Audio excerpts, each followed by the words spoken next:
Salut à tous et bienvenue sur la chaîne. Aujourd'hui, nous allons parler d'un sujet très intéressant. Et si vous n'êtes pas abonné, abonnez-vous à la chaîne, likez, partagez pour faire grandir la communauté. Car ici, on décortique les sujets cyber, des sujets complexes en sujets faciles. Et aujourd'hui, nous allons parler d'un sujet qui concerne la sécurité physique. Si tu es prêt, allons-y. Je tiens à rappeler que tous les outils qui seront présentés dans cette vidéo ne sont pas présentés pour un but illégal. Ces outils sont présentés afin d'apporter la vigilance et améliorer la posture de la sécurité des entreprises. Donc, si tu achètes ces outils pour exploiter une personne quelconque, une entreprise quelconque, je ne serai en aucun cas responsable de ce que tu pourras faire derrière. Tout d'abord, on doit savoir que nous sommes de plus en plus connectés au réseau Wi-Fi et donc, dans la sécurité physique, on aura besoin d'un adaptateur qui va nous permettre d'auditer des réseaux Wi-Fi. Donc, que vous soyez en interne, en déplacement. En tout cas, cet adapteur vous permettra de faire beaucoup de choses. Et c'est un adapteur Alpha AIUS, bon, peut-être je le prononce mal. Et il y a aussi cet adapteur de Hercule qui permet aussi d'auditer et de prendre en tout cas les deux, si je peux résumer pour les techniciens, les deux acceptent le mode moniteur. Donc, j'ai un Raspberry Pi 4 et 5. Et 4 et 5, donc là, c'est 4 Go de RAM. Ici, 8 Go de RAM. Donc, on pouvait remarquer pour faire court. Donc, ça, là, j'ai le dissipateur. J'ai aussi le ventilateur, ce qui me permet d'avoir au moins un setup optimisé et fonctionnel. Pour ne pas avoir un Raspberry Pi qui chauffe à tout moment, comme le Raspberry Pi 3 dans le passé. Alors, là, comme vous pouvez le constater, ce sont carrément des ordinateurs. Ce sont vraiment des ordinateurs. Vous pouvez même regarder les ports et voilà. Donc là, par exemple, ici, et c'est la carte mémoire qui remplace le disque dur ici. Et donc, de même ici, donc le système de ces appareils, l'architecture est ARM, donc 64 bits. Pour moi, je pense que c'est vraiment l'un des outils à avoir en déplacement, car ça vous permet de faire beaucoup de choses. Alors, vous pouvez remarquer qu'il n'y a pas de batterie, donc il faut avoir une batterie externe, donc notamment un power bank. Ici, j'ai installé Kali Linux. Ici, j'ai laissé tout simplement le Raspberry Pi OS. Mais on peut faire beaucoup de choses parce qu'à la base, c'est du Debian, donc très intéressant. Là, c'est aussi un module du Flipper Zero qui permet de faire du pentest Wi-Fi. Donc, piéger les clients, montrer un peu si l'infrastructure est immature au niveau de la sensibilisation. S'ils peuvent cliquer sur du Wi-Fi, tout en déconnectant par exemple de leur réseau initial. Bon, d'ailleurs, vous devez toujours avoir l'autorisation. J'ai aussi des rallonges Ethernet.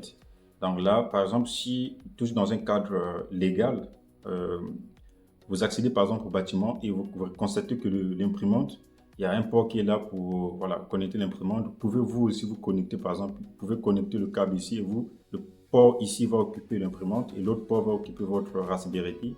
Ce qui vous permet directement de vous mettre dans le réseau si les choses ne sont pas concrètement synchronisées. Alors là, si par exemple votre câble Ethernet, c'est toujours pour avoir des rallonges, ça permet d'élargir un peu sur le câble Ethernet tout au court. Ici, pareil, cela permet aussi au niveau par exemple des imprimantes, des appareils souvent négligés, ça permet de vous connecter et faire beaucoup de choses. Donc vous pouvez constater c'est juste un adapteur et vous pouvez faire des choses derrière. Alors pour du Bluetooth, j'ai cela et j'ai aussi Ibertus One. Bon, c'est un outil que j'ai laissé voilà, qui permet de faire du pentest Bluetooth. Donc, le Bluetooth, comme c'est souvent un peu négligé, souvent en Afrique, le Bluetooth est souvent négligé. Alors, il faut vraiment sensibiliser sur ce point. Voilà pourquoi les outils Bluetooth. Et ça me permet de signifier les appareils, analyser les appareils. Ça aussi, pareil, c'est un adapteur de Nordic. Donc, NRF 52840. Ça me permet de faire beaucoup de choses. Ça dépend du firmware que vous allez utiliser. Si vous utilisez un firmware, il y a des firmware qui vous permettent de signifier, il y a d'autres qui vous permettent aussi d'interagir avec les appareils. Donc du coup, très intéressant. J'avais d'ailleurs fait une vidéo là-dessus sur ma chaîne, vous pouvez toutefois aller jeter un coup d'œil. Les deux outils me permettent, donc je dirais les trois, sans pourtant penser au HackerF Pro. Mais au moins, les trois me permettent, avec le Ibertus, me permettent d'exploiter les appareils Bluetooth qui sont vulnérables. Il y a aussi cet adapteur pour ceux qui sont au Congo-Brazzaville. Et Celeste Computer, une boutique qui est aussi dans Brazzaville, le vend. Donc c'est là où vous avez même un bouton ici du WPS. Si vous ne connaissez pas vraiment cette technologie, comment ça fonctionne. Je ne sais pas si vous entendez bien. Voilà. Alors, Vous allez apprendre beaucoup de choses derrière. Moi, perso, j'ai créé un réseau Wi-Fi et j'ai fait en sorte que ce bouton soit fonctionnel. Et du coup, j'ai apporté ou j'ai aidé à certaines personnes de comprendre que fait le bouton WPS, comment l'utiliser en cybersécurité, comment le sécuriser, comment l'exploiter. En tout cas, c'est aussi un bon adaptateur pour ceux qui veulent l'acheter. Celeste Computer marché HID. Bon, pour le moment, je n'ai pas encore Bash Bunny, c'est en route. Et alors ici, je vous présente la clé USB Robert Doki 3.0. Donc, je tiens aussi à vous informer pour la communauté, les fans. J'ai été récemment, j'ai fini la formation de Robert Doki. J'ai obtenu une certification sur les attaques HID USB Robert Doki. Alors, pourquoi cette clé puissante? Donc, vous pouvez même le voir, j'ai juste démonté la clé. La clé est très puissante. Voilà. Ça reste un peu dans sa case ici, mais j'ai tout enlevé pour l'exploiter parce que j'étais en train de montrer aussi des choses au niveau de l'exploitation du bouton, comment le manipuler. Aujourd'hui, la clé USB Robert Doki 3.0, elle est très puissante. Je répète, elle est très très puissante. Cela vous permet non seulement comme hier, copier les scripts depuis des liens GitHub et autres. Aujourd'hui, vous allez utiliser les variables, les conditions, les boucles, les fonctions, les constants. Et il y a plusieurs fonctions. Je ne vais pas tout citer parce que ce serait très long. Mais rappelez-vous que vraiment, retenez tout simplement qu'aujourd'hui, Hack5, le site officiel Hack5, a développé en tout cas la clé Robert Doki 3.0 pour aller plus loin, au-delà des attentes, par exemple, de USB Robert Doki 2.0. Aujourd'hui, on fait totalement une programmation complète. Ce que j'aimerais dire, c'est les fonctions sont là, nous permettent par exemple de définir une action donnée quand la clé sera branchée, gérer le bouton à ce niveau ici et autres. Donc, en tout cas, dans la formation, on vous apprend tout. Et d'ailleurs, le formateur parle très bien, explique très bien. Donc, je vous invite pour le curieux d'aller vous former et vous certifier. Très intéressant, vous allez sortir. Vous ne serez plus aujourd'hui comme ceux qui sont encore, qui ne comprennent pas encore comment ça se passe. Vous n'aurez plus le temps de copier. Moi, j'essaie d'insister là-dessus parce que je sais sa puissance aujourd'hui. Et voilà. Il y a beaucoup d'outils derrière, mais elle reste la seule qui va au-delà des limites des autres. Cette partie est souvent ignorée. Alors, j'aimerais vraiment essayer un peu de rebondir là-dessus. Si vous êtes responsable d'une entreprise, pensez à la sécurité radio RF, Bluetooth, surtout tout ce qui est sans fil. Essayez de comprendre les enjeux et maximiser en tout cas la sécurité là-dessus parce que on voit les solutions de sécurité EDR, CIEM et tout ça autre, mais on ne voit pas, en aucun cas, on évoque la sécurité radio RF là-dessus. Donc, pensez à sécuriser cette partie. Alors, vous pouvez constater ici, c'est un Evil Coil RF2. Donc, c'est vraiment la version 2, comme vous pouvez le constater. Cela me permet de le manipuler depuis mon téléphone. Imaginez, vous avez par exemple, au niveau de l'entreprise, vous avez une voiture, par exemple. Vous avez une voiture, vous avez laissé des documents là-dessus. Et souvent, peut-être, vous laissez des documents ou pas, mais cela peut permettre à un attaquant d'accéder à votre voiture sans pourtant le voler, mais juste accéder à la voiture, voir si vous avez un document qui peut avoir une interaction avec encore une relation avec l'infrastructure, pouvoir voler des informations et vous exploiter derrière. Donc, on fait beaucoup de choses derrière, il suffit juste de voir quel firmware utiliser. Et moi, pour l'utiliser, c'est tout simplement, je le branche ici et là, je branche au niveau du téléphone, donc je peux l'utiliser derrière mon téléphone. Ça va bien se passer. J'allais vous montrer, mais je vous filme avec mon téléphone et je vais vous parler aussi derrière cette technologie qui tourne derrière mon téléphone.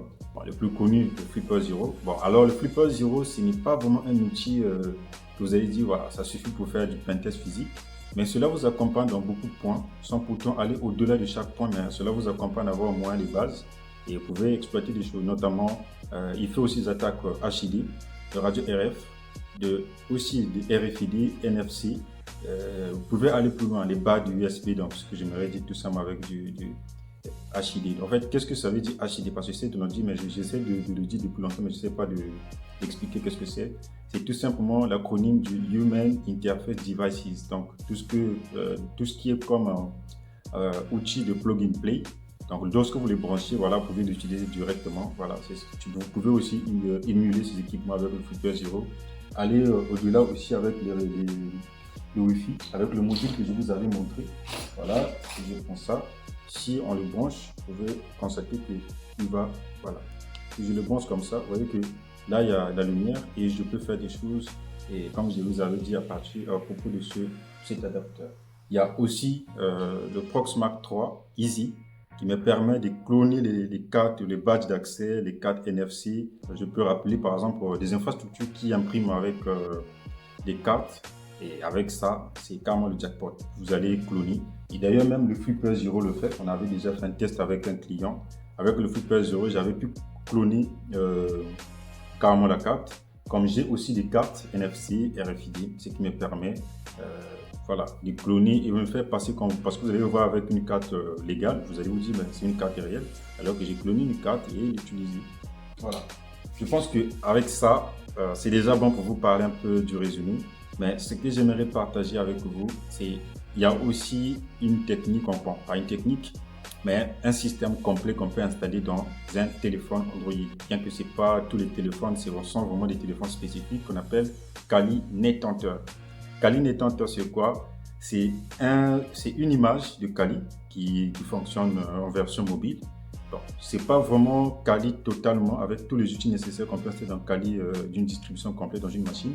Mais vous allez utiliser vraiment le maximum d'outils et le maximum d'outils classiques et pouvoir les adapter, pourquoi pas avec quelques Docker, ainsi de suite. Vraiment, c'est très intéressant. Et dans mon téléphone qui tourne, mon téléphone avec lequel je filme, c'est un téléphone OnePlus 11 5G avec 16 Go de RAM et 512 de stockage, d'espace de stockage. Avec ça, je ne pouvais pas installer Kali Net Hunter.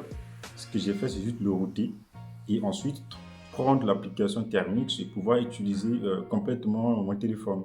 Alors, l'avantage de router son téléphone, c'est quoi? C'est que vous allez bénéficier du noyau Linux carrément de votre téléphone et pouvoir faire des choses, c'est comme si vous étiez sur un environnement Linux complet. Donc, perso, en tout cas, je trouve que c'est intéressant, même si je n'ai pas Kali Net Hunter, mais avec ça, je fais beaucoup de choses derrière et vraiment très intéressant. Alors, écoutez les amis, j'avais que ça à vous présenter et si vous avez des questions, posez-les-moi en commentaire. Commentez si vous n'avez pas de questions, il y a un sujet qui ne concerne pas seulement des questions, mais que vous voulez évoquer. Dites-le-moi en commentaire, je serai ravi de vous répondre. Derrière, je tiens encore à rappeler, si vous n'êtes pas abonné, abonnez-vous à la chaîne, partagez la vidéo et faites grandir la communauté car ici, on décortique le sujet réel. Ici, on n'est pas dans un côté fan, mais on est dans un côté réel. Ciao.